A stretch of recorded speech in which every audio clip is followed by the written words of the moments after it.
nama saya Denada, saya semester 3 dan prodi Psikologi Islam dari kelas C. Hai, perkenalkan nama saya Sulis, program studi Psikologi Islam semester 3, kelas 3C.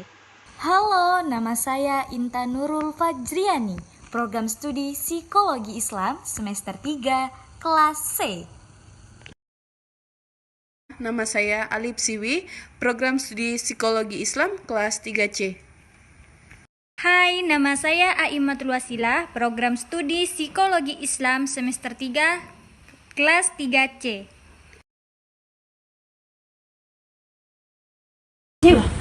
Kau tahu enggak? Anak yang kos tuh di rumah yang besar tuh, anak Yaitnya, dia tuh balik malam terus. Ya ampun, kok bisa cewek ya? banget. Kan? Dia tuh takut mungkin ya. Penderitaan silih berganti, seakan-akan tiada henti. Ya ilahi, inikah takdirku. Penderitaan silih berganti, seakan-akan oh tiada henti. Ya ilahi,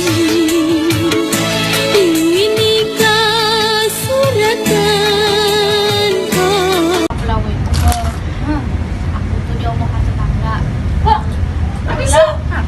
Aku tuh sering pulang malam gitu, kayak dari rumah Sudis nih balik jam 1, balik jam 12 gitu. Jadi aku tuh sedih. Padahal bukan apa ya, padahal aku tuh rumah sendiri, apa sendiri gitu. Kenapa sih harus diomongkan kayak gitu, Bang? Emang tetangga kau nyindir kau ke mana emang? Ya nyindir loh kayak apa sih, kuliah Bang, anak cewek lagi sendirian di rumah. Jadi balik jam kepikiran aku, sampai pusing aku dengan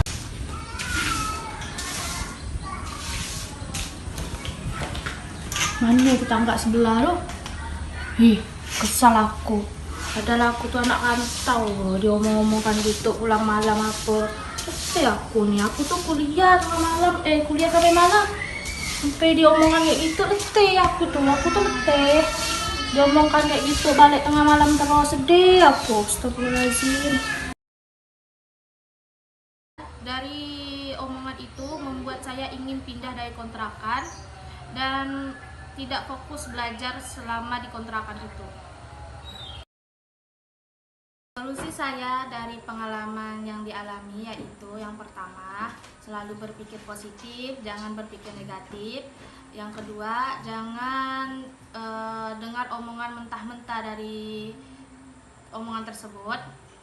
Yang ketiga, selalu alihkan perhatian omongan tersebut dengan aktivitas seperti menyapu, cuci piring, ataupun olahraga. Nah, dari solusi tersebut saya ucapkan terima kasih.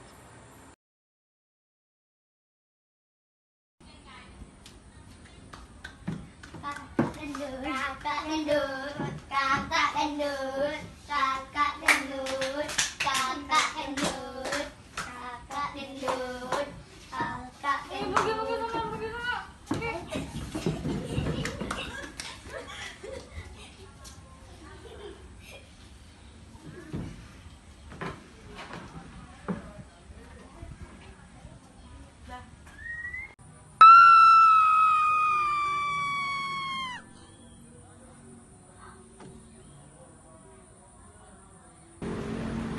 Sebenarnya harus kayak gini. Apa sih dunia tuh kayak gini? Apa sih harus ada orang-orang yang kayak gitu?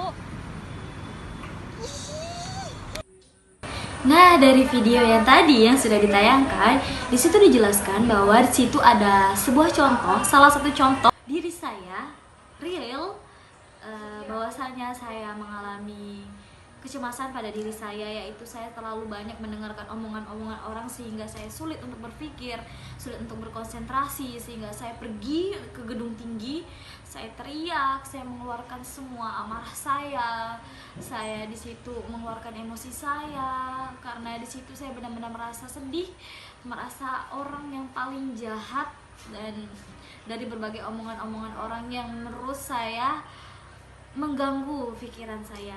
Saya juga dari omong-omongan tersebut saya berusaha untuk berpikir positif tapi sulit, sehingga saya memakai cara-cara yang mungkin di luar nalar seperti itu. Jadi seperti ada orang yang ngomongin saya atau orang yang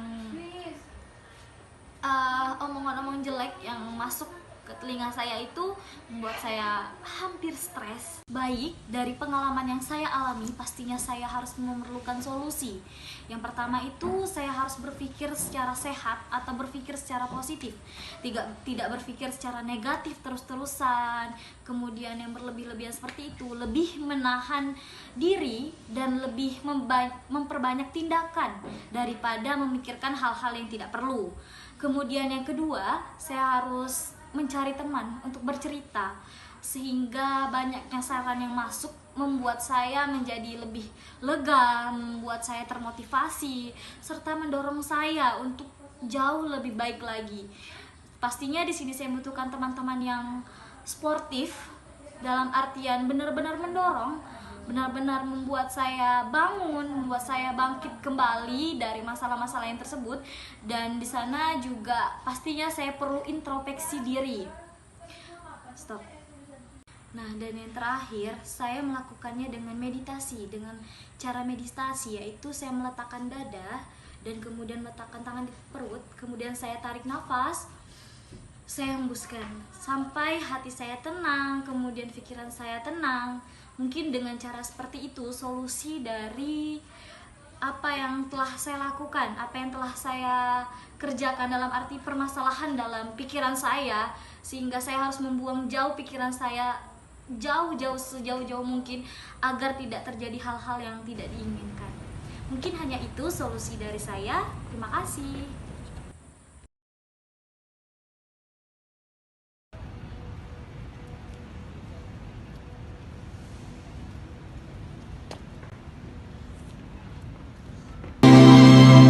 요즘 나는 어떤 줄 아니 편히 잠을 잘 수도 얼상 편일 수도 없어 널 바라보다 점점 눈 가져가는 난 알긴 할까 죽을 것 같아도 넌 내게 Nah, untuk video ilustrasi saya sendiri itu mengilustrasikan bahwa terkadang saya itu di keramaian pun saya terkadang masih mengingat omongan-omongan orang lain, atau ibaratnya tuh masih mengingat keadaan yang dimana yang itu tuh bisa menyakiti hati saya. Jadi tuh kayak apa ya, kayak kepikiran terus walaupun di keramaian.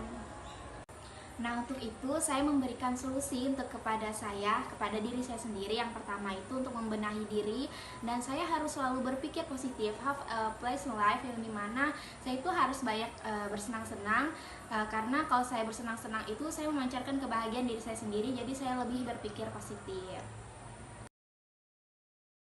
Nah, apalah? Sekarang di semester 3 banyak bener tugas, capek aku. Kau nih udah dibilang, Mbak. Dari dulu tuh kau tuh udah dibilang dah.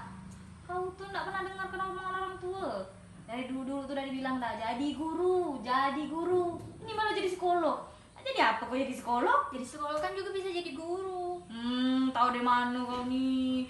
Baru semester 3 udah tahu. Iya. Udah dibilang dari kemarin-kemarin, Mbak, jadi guru. Suruh jadi guru, Mbak.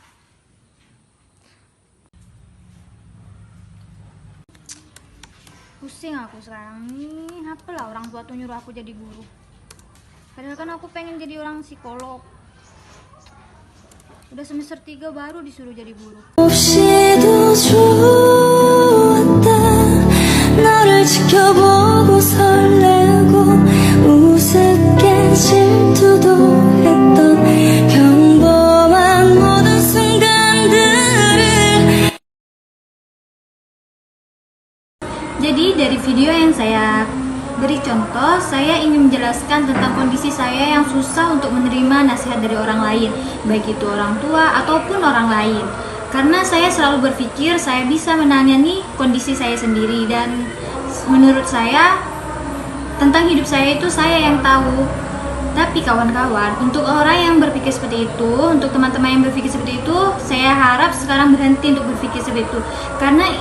Karena teman-teman berpikir seperti itu salah. Jadi solusi dari saya, mulai dari sekarang, kita seharusnya itu mau menerima nasihat dari orang lain, karena nasihat dari orang lain itu tidak semuanya buruk. Dan menurut saya, kita dari sekarang harus lebih terbuka agar beban yang ada dalam hidup kita itu lebih berkurang. Kurangi keras kepala dan lebih berpikir positif, karena kita hidup di dunia ini tuh berdampingan. Kita butuh orang dan orang pun butuh kita. Nasihat dari orang lain itu penting untuk diri kita. Sekian solusi dari saya, terima kasih. Rupiah saja untuk per pack atau per kilonya ya. Silakan Bapak Ibu ya, yang belum kebagian silakan langsung merapat. Kacang edamame kami tawarkan harganya sangat murah, hanya 20. perasaanmu masih saja tak senja.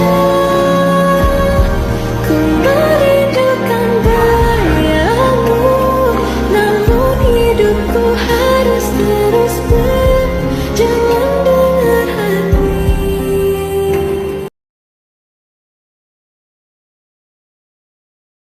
Yang di atas, saya sering mengingat masa lalu, kejadian-kejadian yang sering membuat saya tuh teringat kembali kepada mantan gitu, sedih suasananya. Kemudian kalau saya mengingat masa lalu, saya susah melangkah lebih maju. Solusi dari saya sendiri sering melakukan kegiatan berolahraga seperti berenang. Nah, selanjutnya saya tuh sering melakukan kegiatan yang membuat hal itu lupa, yaitu sholat, jalan-jalan, belanja, makan, jajan. Mungkin hanya itu solusi yang bisa saya sampaikan. Terima kasih.